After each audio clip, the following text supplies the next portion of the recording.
बिस्मिल्लाहिर्रहमानिर्रहीम। फ्रेंड्स, अस्सलाम वालेकुम। मुझे उम्मीद है कि आप सब लोग खैरियत से होंगे। अगर आप लोग क्वांटम नहीं पढ़ रहे, क्योंकि बहुत सारे लोग क्वांटम को पढ़ने के बाद खैरियत से नहीं रहते। फ्रेंड्स, आज का जो हमारा टॉपिक है क्वांटम मैकेनिक्स के अंदर, वो बहुत ही ज्यादा इंटरेस्टिंग और बहुत ही ज्यादा अहमियत का हामिल है। फ्रेंड्स, हमारा जो आज का टॉपिक है वो है Schrodinger time independent wave equation. Friends, quantum को पढ़ते हुए लोग बहुत ज्यादा घबराते हैं, बेचैनी से फील करते हैं और कहते हैं ये हमारे लिए अजाब है। फ्रेंड्स, आज की इस वीडियो के बाद इंशाल्लाह आपको क्वांटम मैकेनिक्स के साथ लगाव हो जाएगा, या यूं कह लें प्यार हो जाएगा। फ्रेंड्स, इस इक्वेशन को देख लेने के बाद आपके ज़हन में क्या सवाल होते हैं? नहीं, ये तो मुझे पता नहीं कि आपके ज़हन में क्या सवाल उठ रहे हैं इस वक्त, क्योंकि मुझे पता है अच्छे नहीं होने, लेकिन बहुत ही ज्यादा कॉमन क्वेश्चन जो पूछे जा चुके हैं इस टॉपिक के हवाले से वो कुछ ये है। Number 1, what is Schrodinger time independent wave equation? And number 2, why we need this type of equation? Number 3, how can we derive this type of equation? तो फ्रेंड्स, इन सवालों के जवाब आपको जरूर मिलेंगे, लेकिन उससे पहले आपको मेरे इस चैनल को सब्सक्राइब करना पड़ेगा। लाइक तो आप जरूर करेंगे, सब्सक्राइब भी आपको करना ही पड़ेगा। फ्रेंड्स, चलते हैं हमारे पहले सवाल की तरफ। What is Schrodinger time independent wave equation? तो फ्रेंड्स, जो हमारे पास Schrodinger time independent wave equation है, ये एक मैथमेटिकल एक्सप्रेशन है जो कि किसी भी पार्टिकल की एनर्जी या उसकी पोजीशन मालूम करने के लिए इस्तेमाल होता है। या यूं कह लें कि इस इक्वेशन की मदद से हम किसी भी पार्टिकल की सारी इंफॉर्मेशन बआसानी ले सकते हैं, और इस एक्सप्रेशन को हम सेकंड पार्शियल डेरिवेटिव भी कह सकते हैं, क्योंकि ये कुछ इस तरीके से है, इसके अंदर पार्शियल डेरिवेटिव यूज हुआ है, इसीलिए हम इसको पार्शियल सेकंड डिग्री इक्वेशन भी कहते हैं। तो फ्रेंड्स, चलते हैं हमारे दूसरे सवाल की तरफ। Why we need this Schrödinger time independent wave equation? या आप इसको यूं भी कह सकते हैं कि हमारे पास इस इक्वेशन की सिग्निफिकेंस क्या है। तो फ्रेंड्स, इसको समझने के लिए हमें पहले क्लासिकल मैकेनिक्स के कुछ कॉन्सेप्ट्स को पढ़ना होगा। तो फ्रेंड्स, अब आप यहां देख रहे हैं इस पिक्चर के अंदर हमारे पास एक बॉल है, और इस बॉल को अगर हमने मूव करवाना है तो डेफिनेटली हमें इसके ऊपर फोर्स अप्लाई करनी पड़ेगी। जब इसके ऊपर हम फोर्स अप्लाई करेंगे तो ये मूव करेगा। इसकी मूव होने की वजह से इसके अंदर कोई वेलोसिटी पैदा होगी। जब वेलोसिटी पैदा होगी तो कोई ना कोई इसके अंदर एक्सीलरेशन भी हमारे पास प्रोड्यूस होगा।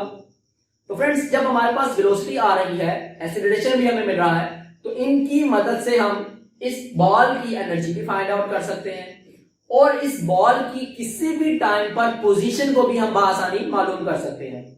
और ये सारी मालूमात हमारे पास इक्वेशन देती है, equation of motion, F is equals to ma, और ये इक्वेशन इन तमाम बातों को बआसानी से सेटिस्फाई कर रही है।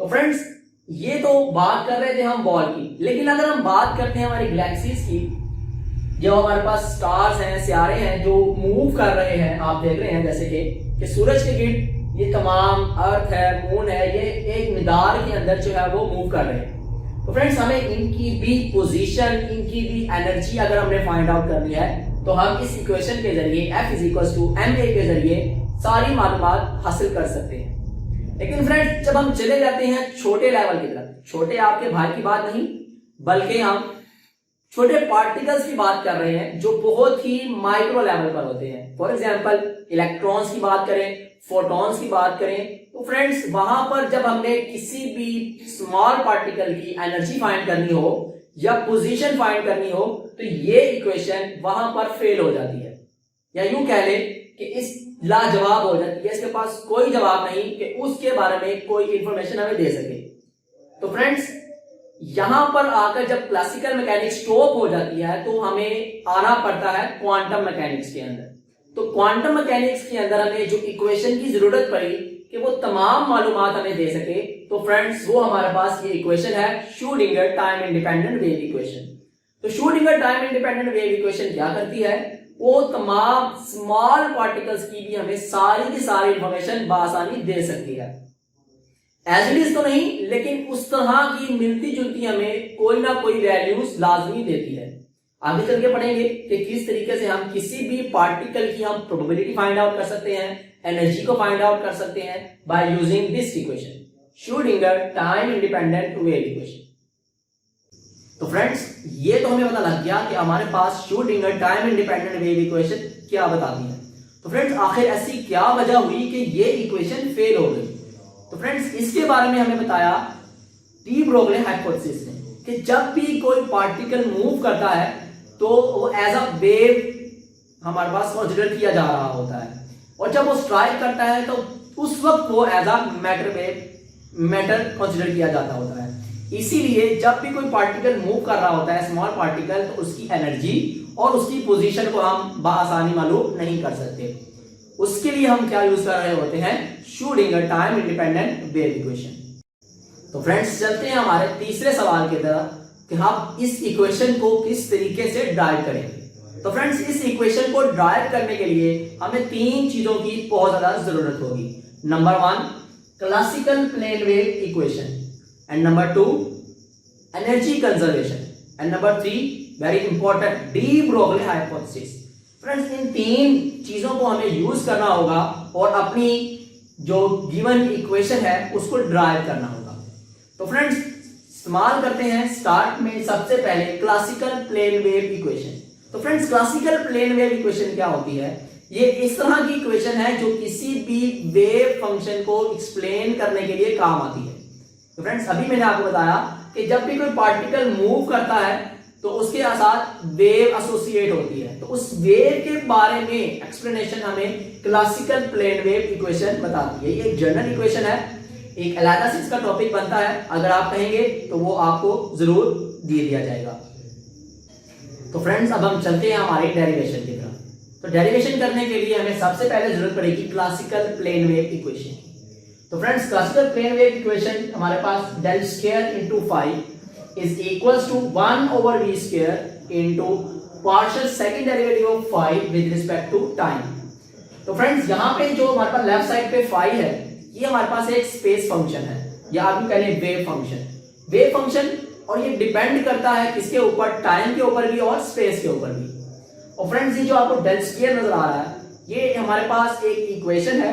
अगर आप मैथमेटिक्स के स्टूडेंट हैं तो आप जानते होंगे ये एक लैप्लास इक्वेशन है जो इस्तेमाल हो रही है यहाँ पर, और ये किसके इक्वल है? डेल स्क्वायर को हम लिख सकते हैं डेल मल्टीप्लाई विद डेल, ये एक वेक्टर क्वांटिटी है जो हमारे पास इसके इक्वल है। और फ्रेंड्स, अगर जब हम इन दोनों को मल्टीप्लाई करवाएंगे तो ये कुछ इस तरह से हमारे पास सेकंड पार्शियल डेरिवेटिव इक्वेशन आपको नजर आ रही है। और फ्रेंड्स, जब हम इसका फाई के साथ पार्शियल डेरिवेटिव लेंगे सेकंड डिग्री के साथ, तो ये हमारे पास कुछ इस तरह से आएगी, partial derivative of phi with respect to x plus partial derivative of phi with respect to y and partial derivative of z, partial derivative of phi with respect to z. तो फ्रेंड्स, ये हमारे पास बनेगी हमारी left side पे equation, और right side वाली equation हमारे पास एज इट इज रहेगी। और फ्रेंड्स, याद रहे जो हमारे पास ऊपर थी इक्वेशन लैप्लास इक्वेशन, उसको हम इक्वेशन नंबर ए का नाम देंगे, और इस इक्वेशन को जो अब बन गई है इक्वेशन ए हमारे पास, इसको हम नाम देंगे इक्वेशन नंबर 1 का। और फ्रेंड्स, ये आगे इक्वेशंस याद रखनी है आपने, इक्वेशन 1 कौन सी है, इक्वेशन ए कौन सी है, क्योंकि ये इक्वेशंस आगे आहिस्ता आहिस्ता इस्तेमाल होंगी। तो फ्रेंड्स, अब हम बात करते हैं कि एक पार्टिकल जो है वो मूव कर रहा है, और जब भी कोई पार्टिकल मूव करता है तो उसके अंदर कोई ना कोई वेलोसिटी होती है, और जब उसके अंदर कोई ना कोई वेलोसिटी होगी तो उसके अंदर हमारे पास उस पार्टिकल की कोई एनर्जी भी होगी। तो फ्रेंड्स, अगर मैं ये कहूं कि इस पार्टिकल की जो एनर्जी है वो काइनेटिक एनर्जी हाफ mv² है, और जो इसकी पोटेंशियल एनर्जी है वो इसके पास v0 है।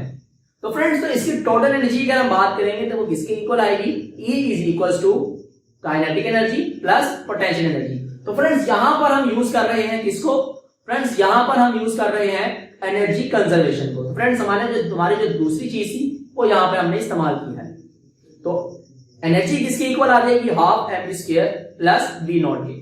हमें यहां पे क्या करना है? सिर्फ इस v0 को उठाकर इक्वल के दूसरी तरफ लेके जाना है। तो ये इक्वेशन हमारे पास क्या बन जाएगी?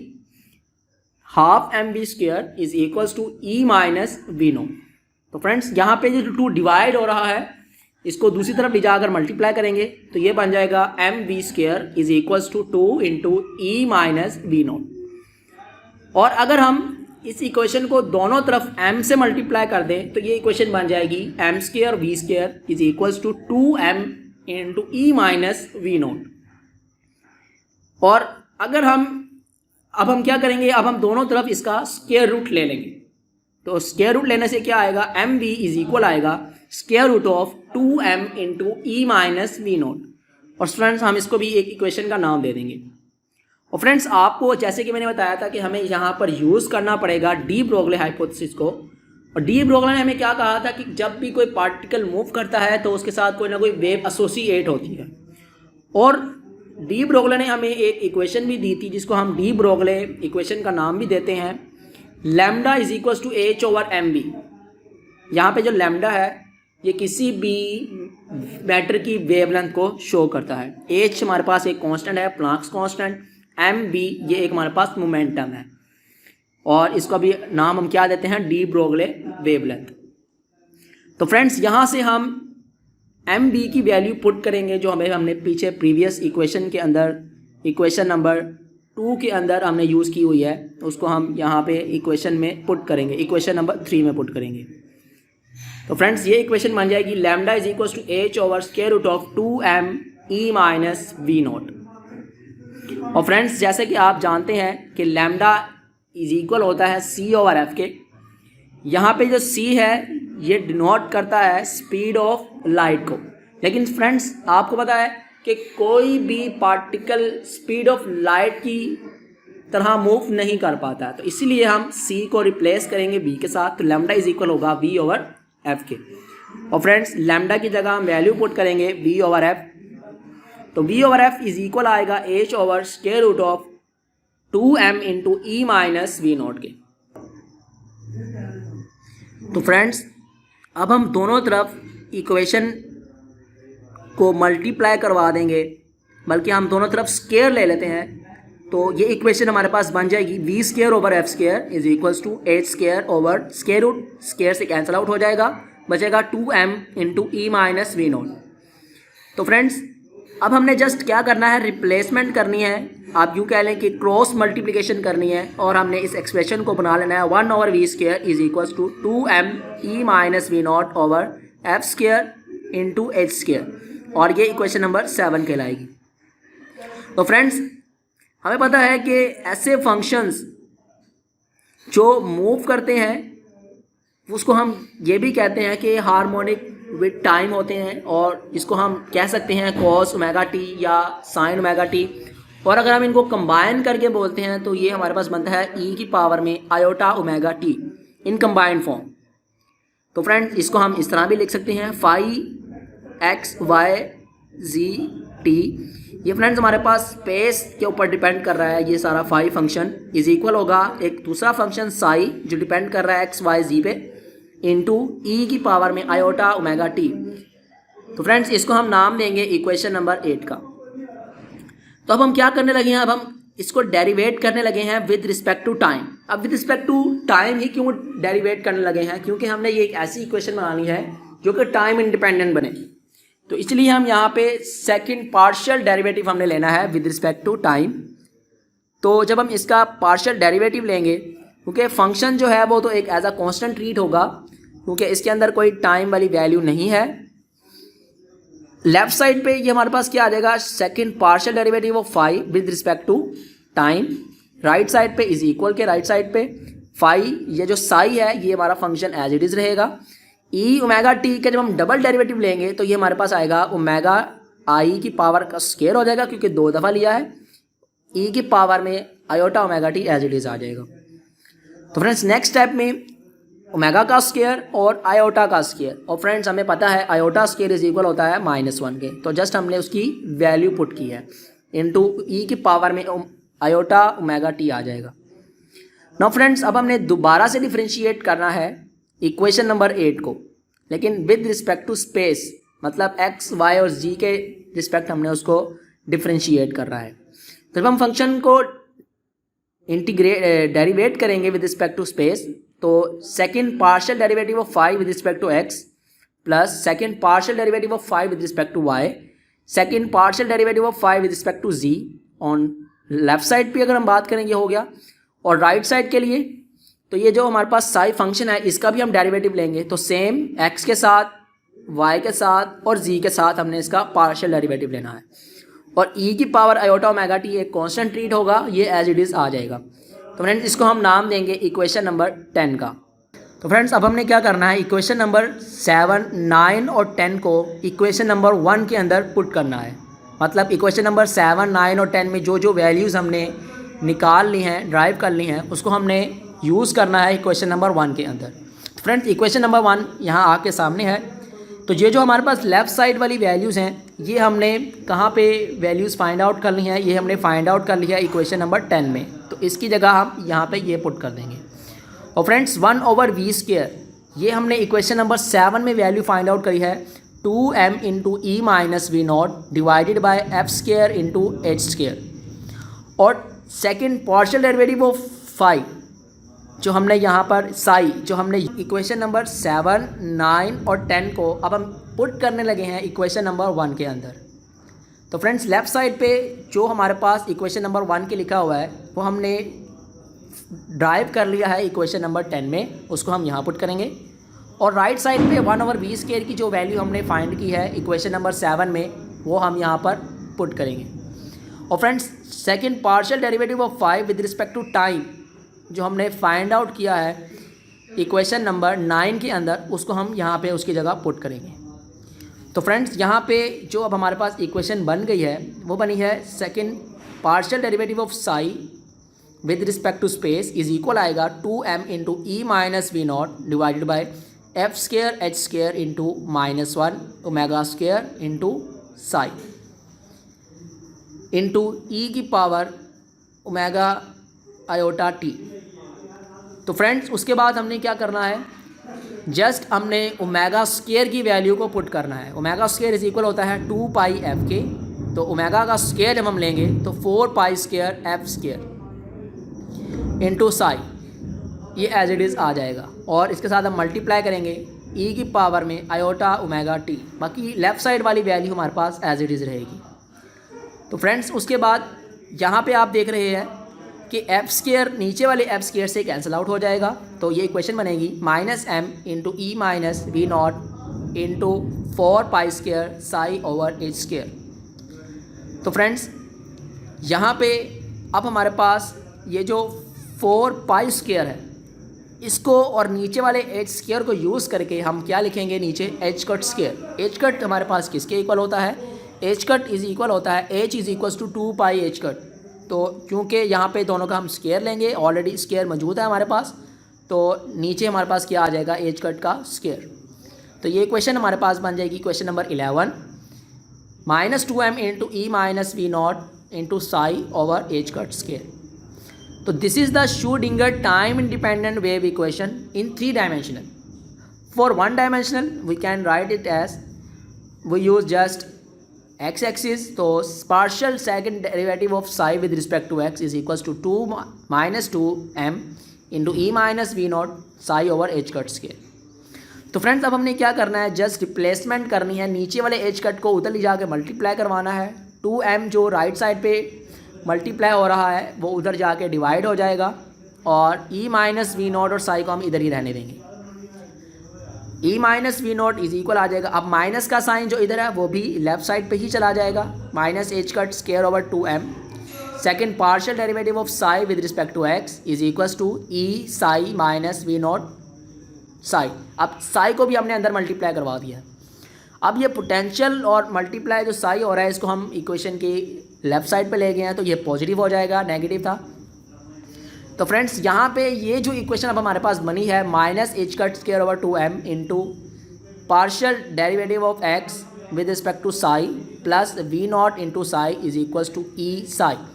तो फ्रेंड्स लेफ्ट साइड से अगर हम साई को कॉमन निकाल लें तो ये बन जाएगा h² over 2m partial derivative of second derivative of x plus V not into psi is equals to E psi. तो फ्रेंड्स इस इक्वेशन को हम कहते हैं Schrodinger time independent wave equation in 1 dimensional. तो फ्रेंड्स ये हम यहाँ पर ड्राइव कर चुके हैं कि जो हमारे पास शूटिंग का टाइम इंडिपेंडेंट वेव इक्वेशन क्या होती है।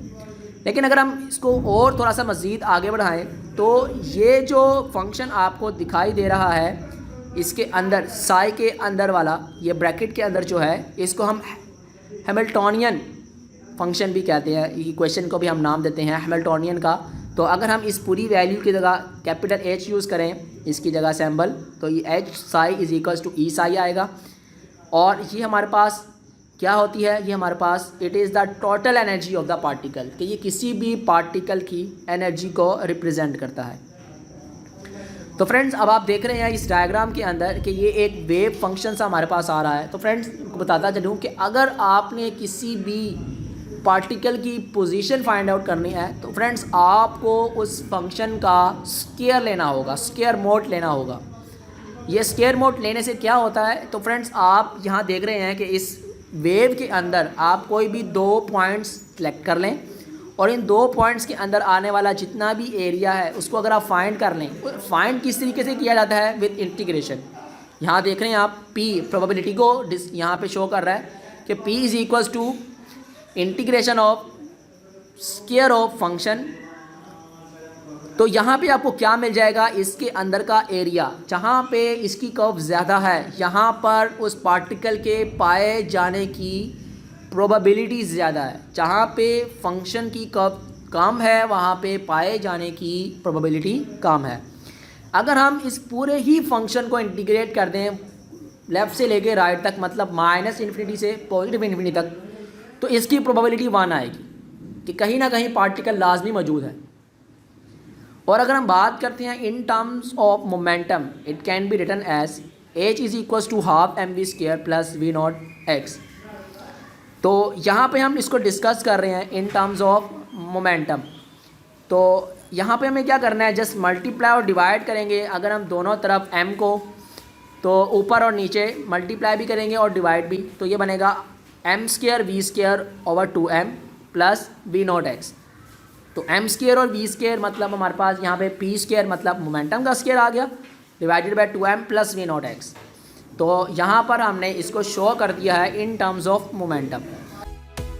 तो फ्रेंड्स ये था हमारा आज का topic, Schrodinger time independent wave equation. Friends and तक देखने का बहुत शुक्रिया। उम्मीद है कि आप सबको ज़रूर समझ आई होगी।